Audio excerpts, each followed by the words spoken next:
Pessoal, vocês estão acompanhando o noticiário internacional, eu sei disso. Eu queria deixar aqui uma dica. Nós, jornalistas profissionais, muitas vezes nos calçamos em obras acadêmicas para a gente ter uma melhor compreensão do que está acontecendo.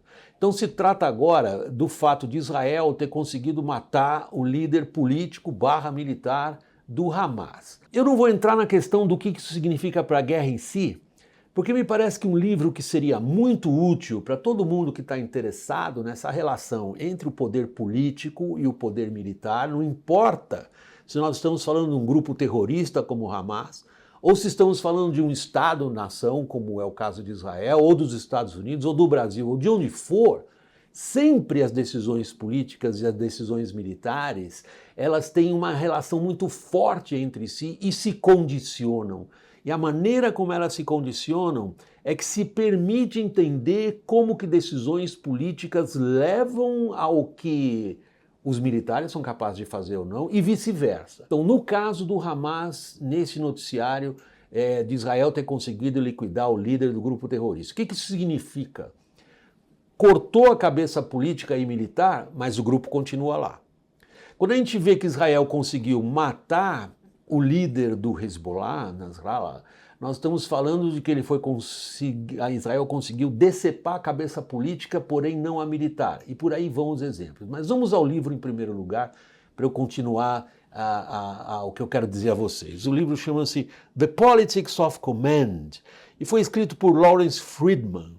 Lawrence Friedman é considerado hoje, internacionalmente, a maior autoridade em estudos de estratégia, de operações militares e a sua relação com o mundo político. E o que é que basicamente ele diz nesse livro Command?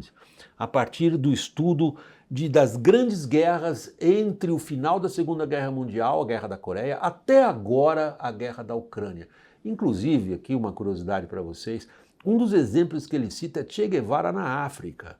Como é que num movimento guerrilheiro as decisões políticas e as decisões militares se condicionam mutuamente? Qual é a principal lição que esse livro traz? Por isso ele é tão interessante para a gente entender o momento atual lá na guerra no Oriente Médio.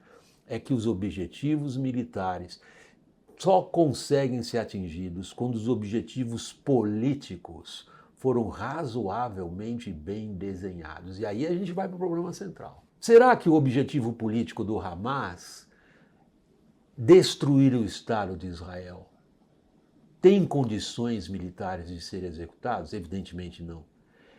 E vice-versa. Será que o objetivo político de Israel, liquidar completamente o Hamas ou o Hezbollah, tem condições de ser executado militarmente? Há uma grande dúvida em relação a isso também. Mesmo com o sucesso de Israel em liquidar as lideranças do Hezbollah e do Hamas, qual é a capacidade militar de implementar um objetivo político dessa ordem? É esse tipo de reflexão que trabalhos acadêmicos dessa amplitude servem muito para nós, jornalistas profissionais, estabelecerem avaliações, tentar desenhar cenários e até certa medida entender o que está acontecendo.